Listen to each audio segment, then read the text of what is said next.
हरे कृष्णा। स्वागत है आपका जीवन अमृत चैनल पर। यह है वह पवित्र स्थान जहाँ भक्ति का प्रवाह कभी रुकता नहीं, जहाँ हर कथा, हर आरती और हर व्रत हमें ईश्वर से जोड़ता है। यहाँ हम सुनते हैं देवी देवताओं की महिमा, पवित्र व्रत कथाएं और आध्यात्मिक ज्ञान के अमृत शब्द। आइए भक्ति के इस सागर में डूब जाएं और पाएं आस्था, शांति और सकारात्मक ऊर्जा का अनमोल संगम। जीवन अमृत चैनल, भक्ति का हर पल। तो इसे लाइक, शेयर एंड सब्सक्राइब करें ताकि हर नया भक्ति संदेश सबसे पहले आप तक पहुंचे। इस मास का यह चौथा अध्याय अत्यंत कल्याणकारी और पवित्र माना गया है। यह अध्याय गूढ़ रहस्यों को उजागर करता है, जहां भक्ति का प्रत्येक अंश भगवान श्री कृष्ण के प्रेम में विलीन हो जाता है। यह कथा हमें बताती है कि किस प्रकार अघन मास में की गई साधना से जीवन में परम आनंद, सुख, समृद्धि और वैकुंठ धाम का द्वार खुल जाता है। जब हृदय में सच्ची भक्ति, प्रेम, विश्वास और स्वयं श्री हरि की कृपा हो तो वह मास में उत्तम मास कहलाता है। मार्गशीर्ष मास की अध्याय 4 की यह दिव्य और मंगलमयी कथा भक्तों को चतुर्थी के दिन अर्थात श्री गणेश जी की पूजा का विशेष विधान के दिन सुना जाता है, जिस दिन माताएं अपने संतान को दीर्घायु और सुख समृद्धि की कामना से व्रत रखती है। तो चलिए सर्वप्रथम हम सुनेंगे गणेश जी की कथा। उसके बाद आज रविवार है तो आज सूर्य देव की उत्पत्ति की कथा का भी रसपान करेंगे और समापन करेंगे भगवान श्री कृष्ण की कथा से। एक बार की बात है कि एक छोटे से गांव में एक अंधी बुढ़िया रहती थी जो गणेश जी की अनन्य भक्त थी। उसके जीवन में भले ही प्रकाश का अभाव था, पर उसके मन में सदा दीपक प्रज्वलित रहता था। भगवान गणेश के नाम से वह सदैव जप में मग्न रहती थी। हर सुबह वह अपने छोटे से आंगन में बैठकर मिट्टी की गणेश जी की मूर्ति को प्रणाम करती और कहती, हे श्री गणेश, तुम ही मेरे नेत्र हो, तुम ही मेरे पालनहार। उसका बेटा और बहू उसके साथ रहते थे, परंतु अपने स्वार्थ की बातें ही सोचते थे। एक दिन बुढ़िया की भक्ति से प्रसन्न होकर स्वयं श्री गणेश जी उनके सामने प्रकट हुए। चारों ओर मानो एक दिव्य प्रकाश फैल गया। वातावरण मोदक की सुगंध से फैल गई और मधुर शंखनाद और घंटियों की आवाज से गूंज उठा। गणेश जी बोले, माता, तेरी भक्ति से मैं प्रसन्न हूँ, मांगो जो मांगना चाहो। यह सुनकर बुढ़िया के बेटे ने तुरंत कहा, अम्मा, भगवान से धन मांग लो ताकि हमें जीवन में कोई कमी न रहे। बहू ने कहा, अम्मा, पोता मांग लो ताकि घर में किलकारियां गूंजे। बुढ़िया ने दोनों की बातें अनसुनी करते हुए मुस्कुराते हुए मन ही मन में सोचा कि अपने अपने मतलब की बातें ही ये दोनों कर रहे। तब उसने अपने पड़ोस की औरतों को बुलाया और पूछा, बहनों, अब तुम बताओ कि मुझे गणेश जी से क्या मांगना चाहिए। पड़ोस ने बोली, अरे बुढ़िया, तू अब कुछ ही दिन की मेहमान हो, क्यों तू धन मांगे और क्यों पोता मांगे। तुम्हें तो अपनी आंखों की रोशनी मांगनी चाहिए ताकि जो जीवन बचा है वह आराम से कट जाए और तू गणेश जी के दर्शन भी कर सके।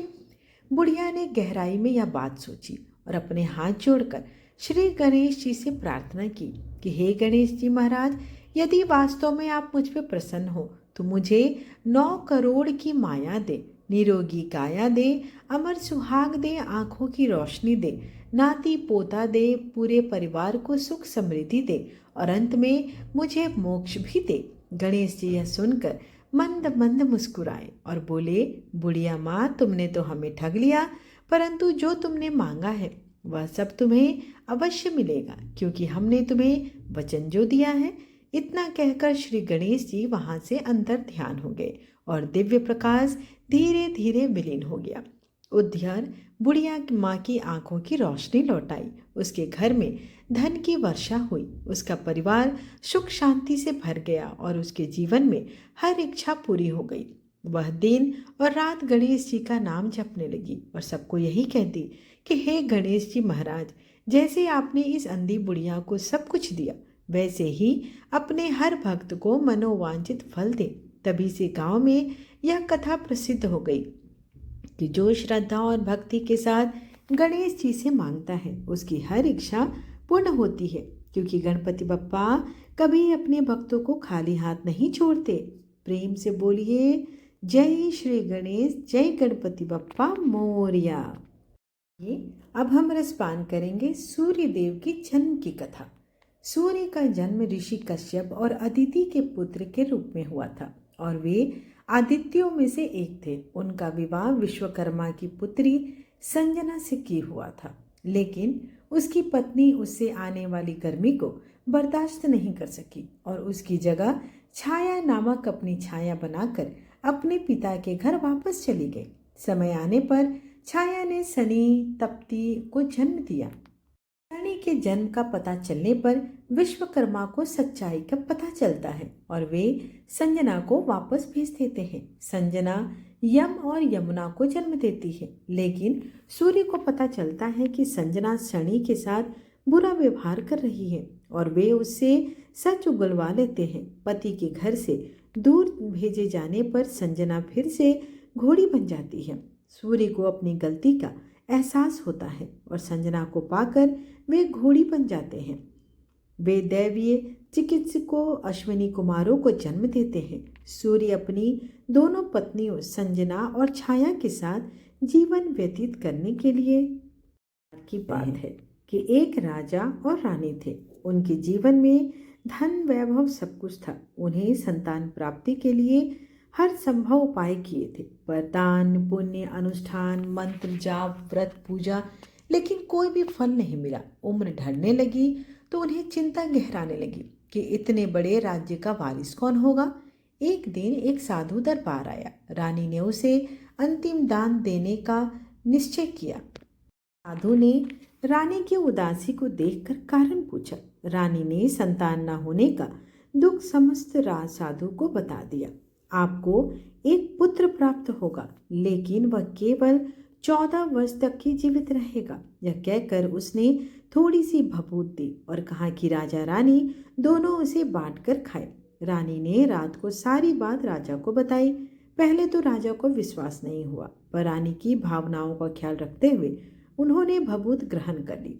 कुछ समय बाद रानी गर्भवती हुई और समय पूरा होने पर एक सुंदर पुत्र को जन्म दिया। राज्य में 8 दिन तक उत्सव मनाया गया, परंतु राजा और रानी के मन में यह बात छिपी थी कि यह पुत्र उन्हें केवल 14 वर्षों तक ही मिलेगा। दोनों ने पुत्र की हर इच्छा पूरी की और ईश्वर को धन्यवाद दिया कि थोड़े समय के लिए ही सही उनकी मनोकामना तो पूर्ण हुई। राजपुत्र दिन प्रतिदिन बड़ा होने लगा। जब वह 7 वर्ष का हुआ तो राजा ने एक अच्छे गुरु की नियुक्ति की, जिसने उसे पढ़ाई लिखाई राजशास्त्र शस्त्र विद्या घुड़सवारी सभी 12 विद्याओं की शिक्षा दी। जब वह सभी शास्त्रों में निपुण हो गया और उसकी उम्र 12 वर्ष की हो गई तो राजा ने उसके लिए एक सुंदर राजकन्या खोजकर उसका विवाह करा दिया। फिर 2 वर्ष और बीत गए और राजपुत्र 14 वर्ष का हो गया। एक दिन वह अपने पिता के साथ, जी मैं अपने इस राज्य को घूमकर देखना चाहता हूँ। आज तक मैंने केवल इस राजमहल और उसके आसपास को ही देखा है। पुत्र की यह बात सुनकर राजा चिंतित हो गया, क्योंकि अब वह समय नजदीक आ गया था जब साधु द्वारा कही गई बात पूरी होने वाली थी कि पुत्र केवल 14 वर्षों तक ही जीवित रहेगा। लेकिन राजा यह बात पुत्र से नहीं कह सकता था। उसने चेहरे पर मुस्कान लाकर कहा, जरूर बेटा, तुम्हें अपने राज्य को देखना चाहिए, जानना चाहिए कि कहाँ क्या है। कल मेरे बाद तुम्हें ही राजा बनना है, लेकिन एक बात का ध्यान रखना, तुम जहाँ भी जाओ जो भी करो उसकी जानकारी अपनी पत्नी को मत देना। पुत्र ने कहा, ठीक है पिताजी, जैसा आप कहें। राजपुत्र दिन भर अपनी पत्नी के साथ मौज मस्ती करता, खुशियां मनाता और रात को ठीक 12 बजे बिस्तर से उठकर बाहर चला जाता। फिर भोर होने से पहले महल में वापस आकर सो जाता। ऐसा कई दिनों तक चलता रहा। अब राजपुत्र के 14वें वर्ष का अंतिम समय निकट आ गया था। एक रात उसकी पत्नी छोटी रानी अचानक जाग गई। उसने देखा कि राजपुत्र बिस्तर पर नहीं है। वह महल में हर जगह उन्हें ढूंढती रही, लेकिन कहीं भी नहीं मिलता। फिर वह चुपचाप रह जाती और भोर होने पर वह देखती कि उसका पति अपनी जगह पर सोया हुआ वह उससे कुछ नहीं पूछती। अगली रात भी वैसा ही होता है, फिर तीसरी, फिर चौथी रात। ऐसा कई दिनों तक चलता रहा। अब छोटी रानी बहुत चिंतित हो जाती है। उसके मन में कई तरह के विचार उठते हैं।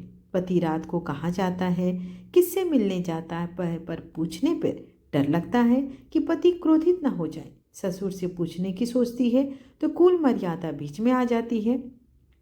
इसी सोच विचार में वह अंदर ही अंदर घुलने लगती है। खाने पीने में उसका मन नहीं लगता और वह दुबली पतली होती जाती है।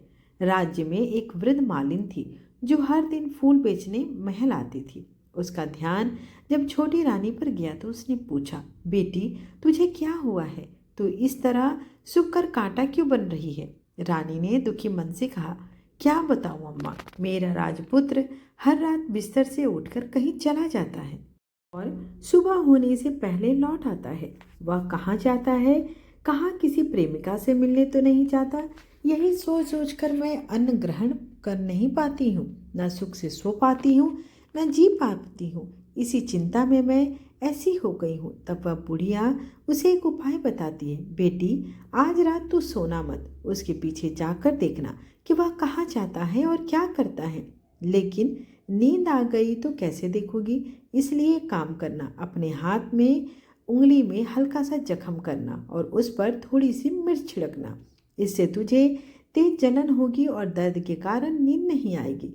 रानी बुढ़िया के कहे अनुसार उंगली की जलन से उसे देर रात तक नींद नहीं आती, लेकिन बाद में वह सो जाती है। दूसरे दिन सुबह बुढ़िया फूल लेकर महल में पहुंचती और पूछती है, क्या हुआ रानी? कहती है, मैं पूरी रात नहीं जाग सकी, नींद आ ही गई। इस पर बुढ़िया कहती है, आज उंगली पर पहले से थोड़ा बड़ा जख्म करना और ज़्यादा मिर्च लगाना।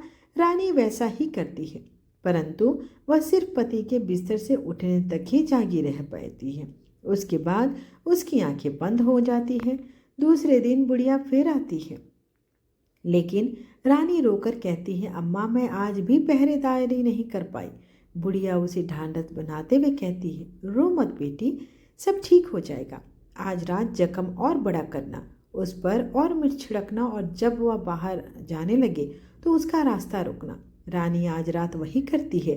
इस बार उसे नींद नहीं आती। रात के ठीक 12 बजे जब उसका पति बिस्तर से उठकर महल से निकलने लगता है तो वह दौड़कर उसका रास्ता रोक लेती है और कहती है, कहाँ जा रहे हो, किससे मिलने जा रहे हो, मुझे बताओ। राजपुत्र समझाने की बहुत कोशिश करता है, अगर मैंने तुम्हें सच बता दिया तो मैं तुम्हारे दोबारा नहीं मिल पाऊंगा। रानी कहती है, कोई बात नहीं, लेकिन आप रात कहाँ बिताते हैं यह जानना जरूरी है। राजपुत्र निरुत्तर हो जाता है। उसके एक नहीं चलती। ठीक उसी समय उसका 14वां साल खत्म होकर 15वां साल लगने ही वाला था। वह सोचता है अब जो होना होगा वह होकर रहेगा। वह कुछ चावल मंत्र से सिद्ध करता है और अपनी पत्नी से कहता है, इन चावलों को दोनों हाथों से मुट्ठी में पकड़ना। पहले दाएं हाथ के चावल मुझ पर फेंकना, तब तुम अब जान पाओगी कि मैं कौन हूँ। फिर बाएं हाथ के चावल फेंकना, तब मैं वापस वैसा ही हो जाऊंगा जैसा था। लेकिन अगर तुम बाएं हाथ के चावल फेंकना भूल गई तो मैं तुम्हें फिर कभी नहीं मिलूंगा। रानी कहती है, नहीं भूलूंगी। वह पहले दाएं हाथ के चावल पति के ऊपर फेंकती है। तुरंत राजपुत्र एक विशाल श्वेत घोड़ा बन जाता है। तेज रफ्तार वाला, चमकदार, ऊंचे गले वाला अद्भुत घोड़ा वह महल से बाहर दौड़ने लगता है। रानी उसे देखती रह जाती है और बाएं हाथ के चावल फेंकना भूल जाती है। देखते ही देखते घोड़ा महल से बाहर निकल जाता है और फिर कभी वापस नहीं आता। अब रानी को गहरा पश्चाताप होता है। वह स्वयं को कोसने लगती है, लेकिन अब कोई उपाय नहीं था। सुबह होते ही महाराजा और महारानी को सब पता चलता है और उन्हें भारी दुख होता है। वे बिस्तर पकड़ लेते हैं और ईश्वर से प्रार्थना करने लगते हैं कि काश उनका पुत्र वापस आ जाए। 1 महीना बीत जाता है, फिर 3 महीने, फिर 6 महीने बीतते हैं। राजपुत्र का कोई पता नहीं चलता। प्रधानमंत्री पूरे राज्य में सिपाही भेजते हैं, लेकिन कोई सफलता नहीं मिलती। इधर रानी सोचती है कि उसके कारण पति लापता हो गया। अब वह तय करती है कि चाहे जो हो जाए वह उसे ढूंढ कर ही वापस लाएगी। वह ससुराल के महल में जाकर महाराजा और महारानी से कहती है, मैं अपने पति की खोज में जा रही हूँ। दोनों कहते हैं, बेटी जो भी करना हो करो, लेकिन हमारे बेटे को वापस लौट लेकर ही लाना। अब रानी, मैं अपने पति की खोज में जा रही हूँ। दोनों कहते हैं, बेटी जो भी करना हो करो, लेकिन हमारे बेटे को लेकर लौट आना। अब रानी शाही वस्त्र त्याग कर एक सेठानी का रूप लेती है। कुछ नौकरों को साथ लेकर राज्य की सीमा पर जाती है और वहाँ एक भोजनालय खोल देती है, जहाँ आने जाने वाले यात्रियों को मुफ्त भोजन देने लगती है। पर एक शर्त रखती है, जो खाना खाएगा उसे कोई विशेष या विचित्र घटना बतानी होगी जो उसने कभी नहीं देखी। लोग आते जाते अपनी बातें सुनाते भोजन करके चले जाते, परंतु रानी को अब तक वह बात नहीं मिली जो उसे सुननी थी। इधर रानी के महल में फूल लाने वाली बुढ़िया का एक बेटा और बहू थे। उनका एक पोता था।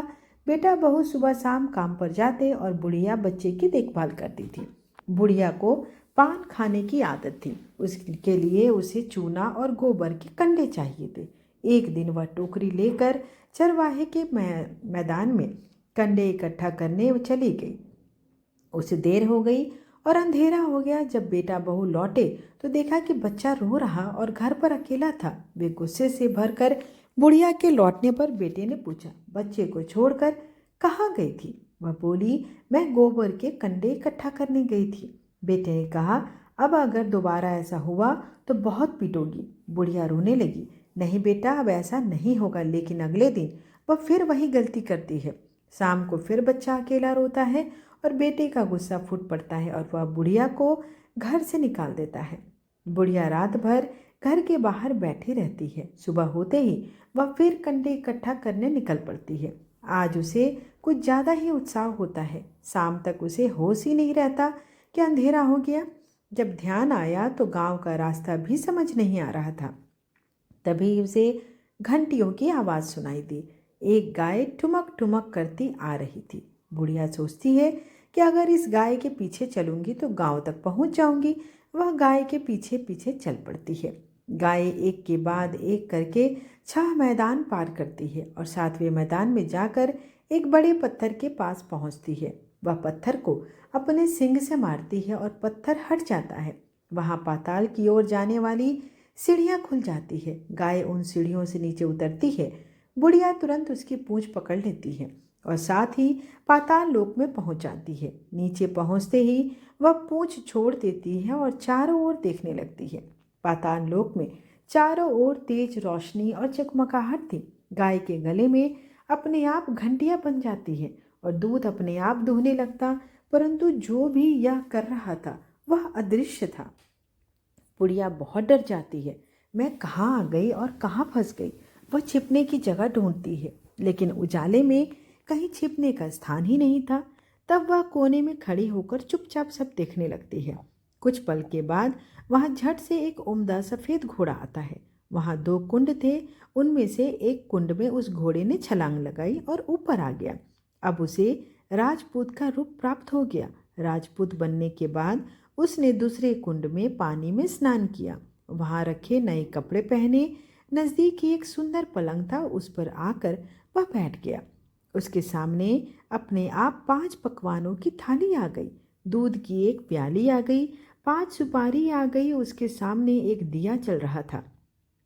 उसने दूध पिया, 5 सुपारी खाई और बिस्तर पर लेट गया। जाने से पहले सूर्य देव का स्मरण करके सामने जलते हुए दिए से दीपांकर, मेरे माता पिता क्या कर रहे हैं? दिया बताने लगा, बेटे के दुख में डूबे हुए हैं। राज्य कौन संभालता है? राज्य प्रधान संभालता है। मेरी पत्नी क्या करती है? उसने चौराहे पर भोजनालय शुरू किया है और आते जाते लोगों से वह नई खबरों के बारे में पूछती है। दिए के ये कहते ही राजपूत कहने लगा, ठीक है। उसके बाद वह सो गया। बुढ़िया कोने में खड़ी रहकर यह सब देखती रही। ऐसी अद्भुत घटना उसने जिंदगी में पहली बार देखी थी। उसे अंदर ही अंदर चुलबुलाहट होने लगी। वह अपनी भूख प्यास भूल गई और आगे क्या होता है यह उत्सुकता से देखने लगी। लेकिन उसके बाद और घटना नहीं घटी।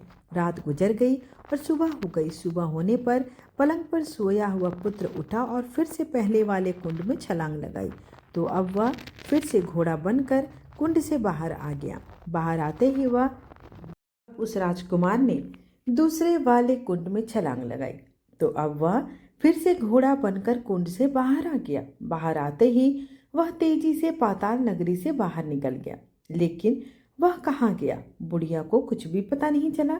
उसके बाद पिछली रात की तरह कोई गाय आई जिसके गले में घंटी थी।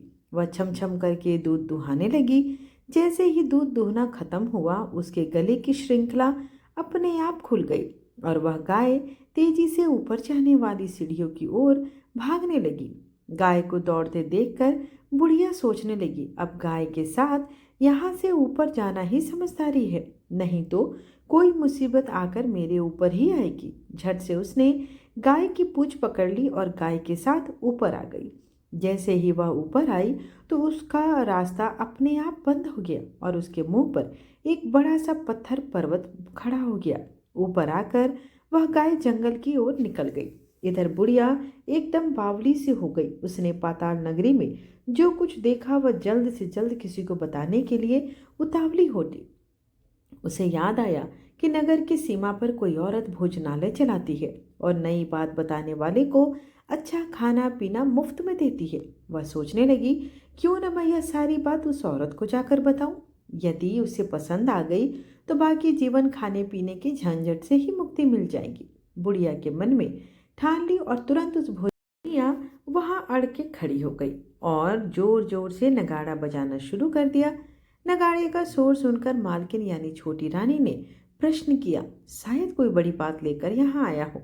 रानी ने सिपाहियों को आदेश दिया कि जाइए और जो कोई आया है उसकी अच्छी खातिरदारी कीजिए। आदेश पाते ही सिपाही नीचे दौड़ गए। देखा कि एक बुढ़िया नगाड़ा बजा रही है। उन्होंने पूछा, क्यों रे बुढ़िया, क्या हुआ, क्यों नगाड़ा बजा रही हो। बुढ़िया बोली, कुछ नहीं बेटा, यहाँ खाना मिलता है ना, इसलिए आई हूँ। खाना चाहिए, मिलेगा, लेकिन तुझे कोई नई बात बतानी पड़ेगी। हाँ बताऊंगी, एक बार मालकिन से मिलवा दो। उस पर सिपाही उसे अंदर ले गए। उनको मालकिन का आदेश था कि जो कोई वृद्ध वहां आए उनके साथ अच्छी तरह पेश आना और उनका आदर अवश्य करना। सिपाही ने बुढ़िया का भरपूर आदर किया। उसे बड़ी सी थाली में भरकर व्यंजन परोसे। बुढ़िया कई दिनों से भूखी थी, वह खाने पर टूट पड़ी। खाना खाने के बाद सिपाही ने उसे नई साड़ी पहनने को दी। फिर उसे लेकर रानी के पास आए। बुढ़िया और रानी ने तुरंत एक दूसरे को पहचान लिया। बुढ़िया बोली, बेटी तुम, और रानी बोली, अम्मा तुम यहाँ पर। काफी देर तक दोनों बातें करने रहेगी। रानी बोली, अम्मा अब बताओ तुमने क्या नई बात सुनी। बुढ़िया बोली, मैंने कोई नई बात नहीं सुनी, वह तो मेरे पास तुम्हें देने के लिए खाने के पैसे नहीं थे, इसलिए मैंने झूठ कहा और नगाड़ा बजाया। रानी ने कहा, अम्मा घबराना नहीं, मैं किसी को तुम्हारा नाम नहीं बताऊंगी। फिर भी बुढ़िया मैंने क्या देखा कब देखा कहकर आनाकानी करने लगी। इस पर कुंवर ने उससे कहा, देखो अम्मा, यदि तुमने मुझे वह नई बात बताई तो जिंदगी भर मैं तुम्हारी देखभाल करूंगी और तुम्हें रानी माता की तरह रखूंगी। अब बुढ़िया बताने को तैयार हो गई।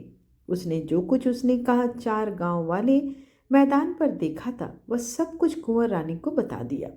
बुढ़िया की बातें सुनकर रानी को यकीन हो गया कि यह वह राजपूत उसका पति है। रानी तुरंत बुढ़िया से कहने लगी, अम्मा मुझे उस जगह पर ले चलो। नहीं बेटी, वह पाताल राज्य है, यदि किसी ने तुम्हें वहां देख लिया तो तुम्हारी जान खतरे में पड़ सकती है। लेकिन रानी एक न मानी और वह बोली, अम्मा हो सके तो मुझे ले चलो। बार बार वह आग्रह करने लगी। आखिर में बुढ़िया क्या करती, उसकी बात मान ली और कहने लगी, ठीक है मैं तुम्हें वहां लेकर चलती हूँ, पर आज नहीं कल जाना होगा, शाम को ही जाना होगा। दूसरे दिन दोपहर को रानी बुढ़िया के साथ उस मैदान पर गई। शाम को ही जाना पड़ेगा। दूसरे दिन दोपहर में रानी बुढ़िया के साथ उस मैदान पर गई और एक जगह छिपकर गाय के आने की राह देखने लगी। दिन ढलते ही अंधेरा होने लगा और गाय हमेशा की तरह वहां आ गई। मैदान में आकर उसने पत्थर पर सींग मारा तो वह पत्थर हट गया और वहां सुरंग में जाने का रास्ता खुल गया। शाम होते ही वहां वह गाय फिर से आई। उसने पहले की ही तरह पत्थर पर सींग मारा और वहीं सुरंग खुल गई। रानी और बुढ़िया छुपकर यह सब देख रही थी। गाय सुरंग में घुसी और फिर वहीं घटनाएं घटने लगी। वह फिर से कुंड में कूदी और राजपूत का रूप धर लिया। छोटी रानी ने सांसें थाम रखी थी। वह अब पूरी तरह से निश्चय कर चुकी थी कि आज वह अपने पति को हर हाल में साथ ले जाएगी। जब राजपूत भोजन कर पलंग पर सोने गया तो रानी धीरे धीरे उसके समीप पहुंची और उसने सूर्य देव द्वारा दिया गया आदेश याद किया कि पाताल से दाहिना घोड़ा लाना होगा। वह राजपूत के समीप झुकी उसके चरणों में गिर गई और बोली, स्वामी, मैं आपको लेने आई हूँ। सूर्य देव ने मुझे वरदान दिया है। आपके रथ का दाहिना घोड़ा मांगा था और वह आप हैं। राजपूत की आंखें आश्चर्य से फैल गई। वह उठकर बैठ गया। उसके मुख से भाव के साथ दौड़ गए, आश्चर्य, करुणा, प्रेम और पश्चाताप। उसने धीरे से पूछा, तुमने यह कैसे जाना कि मैं वही हूँ? रानी ने आंखों से आंसू लिए उत्तर दिया, आपके प्रत्येक कार्य, आपके रूप, आपके आचरण, सबने मुझे यह बता दिया कि आप ही मेरे स्वामी हैं। और फिर सूर्यदेव ने भी संकेत दिया था। राजपूत गहरी सांस लेकर बोला, तो अब समय आ गया है। तुमने कठिन परीक्षा पास कर ली है। मुझे पाताल से बाहर ले जाने का अधिकार अब तुम्हें मिल गया है। इतना कहकर उसने सूर्यदेव का ध्यान किया। तभी आकाश से एक तेज प्रकाश पुंज उतरा। वह स्वयं सूर्य भगवान थे। उन्होंने कहा, तुमने वचन निभाया कन्या, इस राजपूत को तुम अपने साथ ले जा सकती हो। इसका जन्म इसी प्रयोजन के लिए हुआ था और अब वह पुनः अपने जीवन की सही दिशा में अग्रसर होगा। राजपूत ने सूर्यदेव को प्रणाम किया, फिर रानी का हाथ थामकर बाहर की ओर चल पड़ा। बाहर आते ही गेय का शरीर फिर से घोड़े का रूप लेने लगा, परंतु इस बार कुछ अलग हुआ। जैसे ही वह पाताल से ऊपर आया, उसके देह में प्रकाश भर गया और वह एक दिव्य योद्धा के रूप में परिवर्तित हो गया। सिर पर स्वर्ण मुकुट, अंगों पर आभूषण और मुख पर एक तेजमय आभा। रानी आश्चर्यचकित हो गई। सूर्यदेव बोले, अब यह केवल तुम्हारा पति ही नहीं बल्कि सूर्य वंश का एक अमर योद्धा है। यह तुम्हारे साथ पृथ्वी पर लौटेगा और धर्म की स्थापना करेगा। बुढ़िया यह सब देख रही थी। उसके मुख पर संतोष की लहर दौड़ गई। वह बोली, अब मैं निश्चित हूँ। मैंने एक अत्यंत दुर्लभ घटना देखी और ईश्वर ने मुझे उसका भागी बनाया। रानी ने बुढ़िया से कहा, अम्मा, अब तुम हमारे साथ चलो। तुम्हारा स्थान महल में है, क्योंकि इस समूचे पुनर्मिलन में तुम्हारा ही सबसे बड़ा योगदान है। बुढ़िया की आंखों में आंसू बह निकले। वह बोली, बिटिया, मुझे बस इतना वरदान दो कि मैं अब हर रोज सूर्य देव का स्मरण करती रहूं। वही मेरी मुक्ति है। और फिर एक भव्य रथ आकाश से उतरा और उसमें रानी, राजपूत और बुढ़िया सवार हुए और वह सीधे नगर की ओर उड़ चला। नगर में सबने यह सब देखा तो हर्ष की लहर दौड़ गई। नगरवासी झूम उठे। माता पिता ने पुत्र को देखा तो उनकी आंखें भर आई।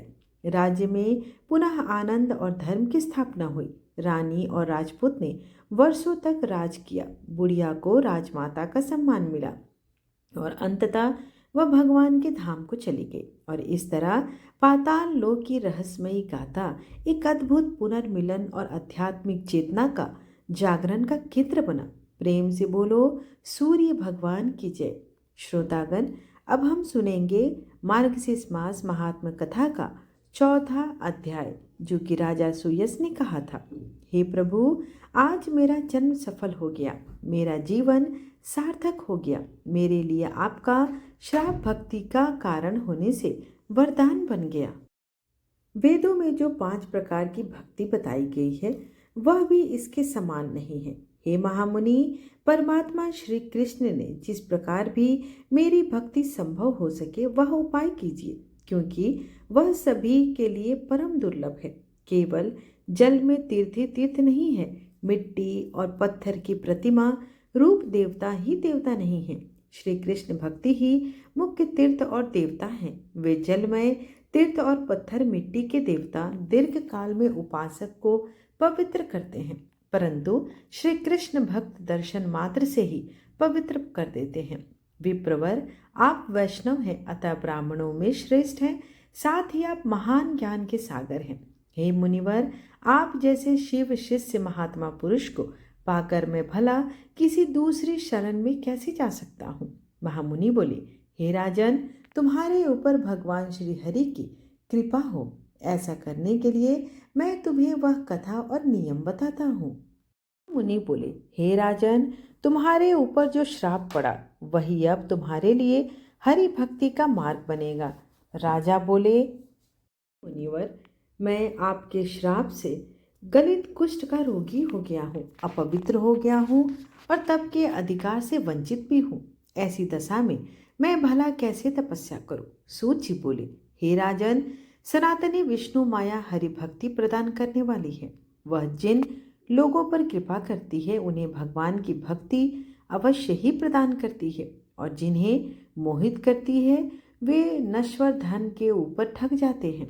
इसलिए तुम प्राकृतिक गुणों से रहित कृष्ण प्रेममयी शक्ति श्री राधा रानी की आराधना करो, जो श्री कृष्ण के प्राणों की भी अधिष्ठात्री देवी है और जो संपूर्ण संपदाओं की दात्री है। उनकी कृपा और सेवा से तुम शीघ्र ही गोलोक में चले जाओगे, क्योंकि वे स्वयं श्री कृष्ण द्वारा भी पूजिता हैं। सूत जी बोले, तुम 1 सहस्त्र वर्षों तक ब्राह्मण के चरणों तक का पान करो। इससे तुम रूपवान, रोगहीन और कामदेव के समान सुंदर हो जाओगे। जब तक पृथ्वी ब्राह्मण के चरणों तक से भीगी रहती है तब तक उसके पीतर कमल पत्रों में जल पीते हैं।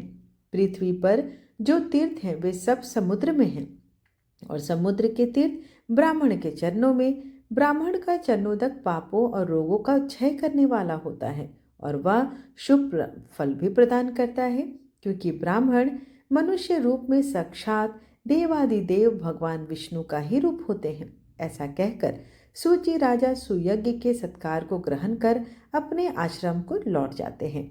राजन, मैं 1 वर्ष बाद फिर आऊंगा। हे शिवे, राजा प्रतिदिन भक्ति भाव से ब्राह्मण के चरणोदक का पान करने लगा।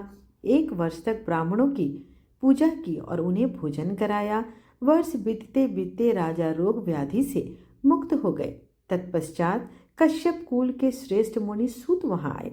उन्होंने श्री राधा की पूजा के विधान, स्तोत्र, कवच, मंत्र और साम वेदोक्त ध्यान का उपदेश दिया और कहा, राजन, अब शीघ्र ही गृह त्याग कर वन को चले जाओ। यह कहकर मुनि तपस्या के लिए चले गए और राजा तुरंत ही घर का त्याग करके दुर्गम वन में चले गए। राजा की चारों रानियां प्राण त्याग कर स्वर्ग को गई और उनका पुत्र राज्य को संभालने लगा। राजा सुग्रथ ने कठिन तपस्या की। उन्होंने 100 दिव्य वर्षों तक श्री राधा मंत्र का जप किया।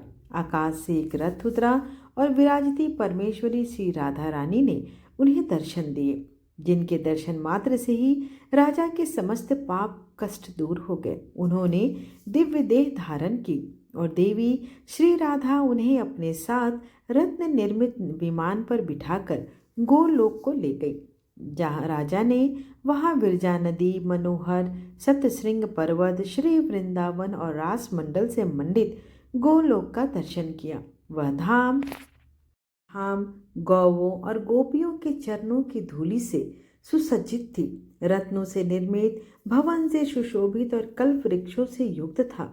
वहां पारिजात वृक्ष, कामधेनुएं और 37 उपवन थे।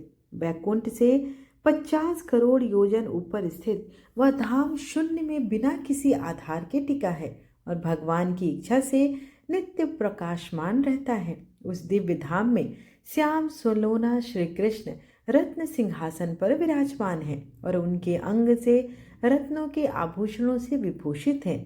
उनके चारों ओर रोशनी ही रोशनी से वो प्रकाशमान हो रहे हैं और उनके रूप में किशोर गोपाल का तेज झलकता है। उनके नेत्र कमल के समान, मुख पर मंदहास और हाथों में मधुर मुरली सुशोभित हो रही है। भक्तों पर अनुग्रह करने हेतु वे ही दिव्य विग्रह धारण किए हुए हैं। उनके सेवक गोप बालक श्वेत चम लिए सेवा कर रहे हैं। प्रेमल गोपिकाएं मंद मंद मुस्कान से उनकी छवि का रसपान कर रही हैं। रास मंडल के मध्य श्री कृष्ण के इसी रूप का राजा सुयस ने दर्शन किया। श्री राधा स्वयं उनके वक्षस्थल पर विराजमान थी। चारों वेद मूर्तिमान होकर उनके दर्शन करते और राग रागनियां संगीत एवं गायन नृत्य करती। श्री राधा और श्री कृष्ण तुलसी, चंदन, कुमकुम और पारिजात पुष्पों से पूजित होते हैं। उस समय उनकी शोभा देखने योग्य होती है, जिसका वर्णन भगवान भी नहीं कर सकते। राजा भगवान श्री कृष्ण के चरणों में साष्टांग दंडवत करने लगा और उसकी आंखों से अश्रु की धारा बहने लगी। प्रभु ने उन्हें आशीष दी और कहा, राजन, तुझे सत्य, अविचल और परम दुर्लभ श्री कृष्ण भक्ति प्राप्त हुई है। और तब श्री राधा अपने रथ से उतरकर श्री कृष्ण के वक्ष पर विराजमान हो गई। बोलिए, प्रेम से बोलिए, श्री राधे कृष्ण की जय, वृंदावन बिहारी लाल की जय। इस प्रकार का मार्गशीर्ष मास महात्मा कथा का चौथा अध्याय यहीं पर समाप्त हुआ, जिसमें आपने जाना कि राधा नाम का महिमा क्या है। राधा नाम की महिमा से एक राजा ने भगवान श्री कृष्ण की भक्ति को भी प्राप्त कर लिया। आइए अब हम चालीसा का पाठ करेंगे और समापन आरती के साथ करेंगे। विष्णु सुनिए विनय सेवक की चितलाए, कीरत कुछ वर्णन करूं दीजे ज्ञान बताए। नमो विष्णु भगवान खरारे, कष्ट न सावन अखिल बिहारी। प्रबल जगत में शक्ति तुम्हारी, त्रिभुवन फैल रही उजियारी। सुंदर रूप मनोहर सूरत, सरल स्वभाव मोहनी मूरत। तन पर पीतांबर अति सोहत, वैजयंती माला मनमोहत। शंख चक्र कर गदा विराजे, दैत्य दैत्य असुर दल भाजे। सत्य धर्म मद लोभ न काजे, काम क्रोध मद लोभ न छाजे। संत भक्त संजन मनरंजन, दनुज असुर दुष्टन दल गंजन। सुख उपजाए कष्ट सब भंजन, दोष मिटाए करत जन सज्जन। पाप काट भव सिंधु उतारन, कष्ट नाश कर भक्त उबारन। करत अनेक रूप प्रभु धारण, केवल आप भक्ति के कारण। धरणी धेनु बन तुम ही पुकारा, तब तुम रूप राम का धारा। भार उतार असुर दल मारा, रावण आदि को संहारा। आप वराह रूप बनाया, हिरण्याक्ष को मार गिराया। धर्म तस्य तन सिंधु बनाया, 14 रत्नन को निकलाया। अमिलक असुरन द्वंद्व मचाया, रूप मोहनी आप दिखाया। देवन को अमृत पान कराया, असुरन को छवि से बहलाया। कुर्म रूप धर सिंधु मझाया, मंदराचल गिरि तुरत उठाया। शंकर का तुम फंद छुड़ाया, भस्मासुर को रूप दिखाया। वेदन को जब असुर डुबाया, कर प्रबंध उन्हें ढूंढवाया। मोहित बनकर खल ही नचाया, उस ही कर से भस्म कराया। असुर जलंधर अति बलिदाई, शंकर से उन किन्ह लड़ाई। हार पार शिव सकल बनाई, किन सत से छल खल कल जाई। सुमिरन किन तुम्हें शिवरानी, बतलाई सब विपत कहानी। तब तुम बने मुनीश्वर ज्ञानी, वृंदा की सब सूरति भुलानी। देखत तीन दनुज सैतानी, वृंदा आए तुम्हें लपटानी। हो स्पर्श धर्म क्षति मानी, हना असुर उर शिव सैतानी। तुमने ध्रुव प्रहलाद उबारे, हिरण्याकुश आदि खल मारे। गणिका और अजामिल तारे, बहुत भक्त भव सिंधु उतारे। हरहु सकल संताप हमारे, कृपा करहु हरि सिरजनहारे। देखहु मैं निज दरस तुम्हारे, दिन बंधु भक्तन हितकारे। चाहता आपका सेवक दर्शन, करहु दया अपनी मधुसूदन। जानू नहीं योग्य सब पूजन, होय यज्ञ स्तुति अनुमोदन। शील दया संतोष सुलक्षण, विदित नहीं व्रत बोध विलक्षण। करहूँ आपका किस विधि पूजन, कुमति विलोक होत दुख भीषण। करहूँ प्रणाम कौन विधि सुमिरन, कौन भांति में करहूँ समर्पण। सुर मुनि करत सदा सेवकाई, हर्षित रहत परम गति पाई। दिन दुखीन पर सदा सहाय, निज जन जान लेव अपनाई। पाप दोष संताप नसाओ, भव बंधन से मुक्त कराओ। सूत संपत्ति दे सुख उपजाओ, निज चरणन का दास बनाओ। निगम सदा ये विनय सुनाए, पढ़े सुने जो जन सुख पावे। आइए अब भगवान की आरती करते हैं। ओम जय जगदीश हरे स्वामी, जय जगदीश हरे। भक्त जनों के संकट क्षण में दूर करे। ओम जय जगदीश हरे। जो ध्यावे फल पावे, दुख बिन से मन का सुख संपत्ति घर आवे। कष्ट मिटे तन का। ओम जय जगदीश हरे। मात पिता तुम मेरे, शरण गहूँ मैं किसकी। तुम बिन और न दूजा, आस करूँ मैं जिसकी।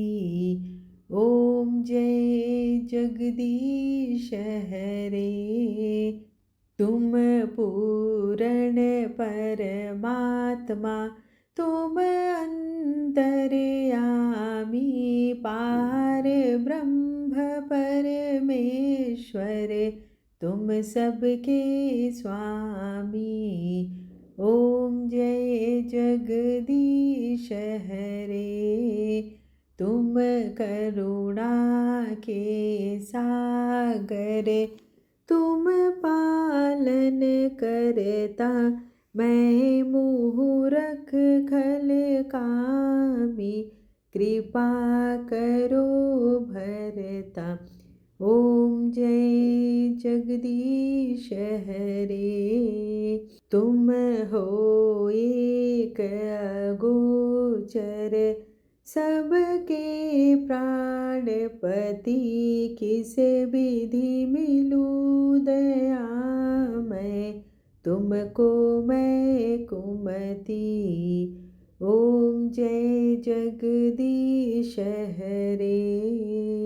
दिन बंधु दुख हरता, तुम ठाकुर मेरे, अपने हाथ उठाओ, द्वार पड़ा मैं तेरे।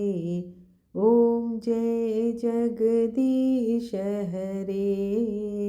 विषय विकार मिटाओ, पाप हरो देवा, श्रद्धा भक्ति बढ़ाओ, संतन की सेवा।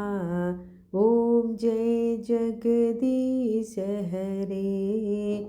तन मन धन और संपत्ति, सब कुछ है तेरा, तेरा तुझको अर्पण, क्या लागे मेरा। ओम जय जगदीश हरे। श्री जगदीश जी की आरती जो कोई नर गावे, कहत शिवानंद स्वामी, मन वांछित फल पावे। ओम जय जगदीश हरे।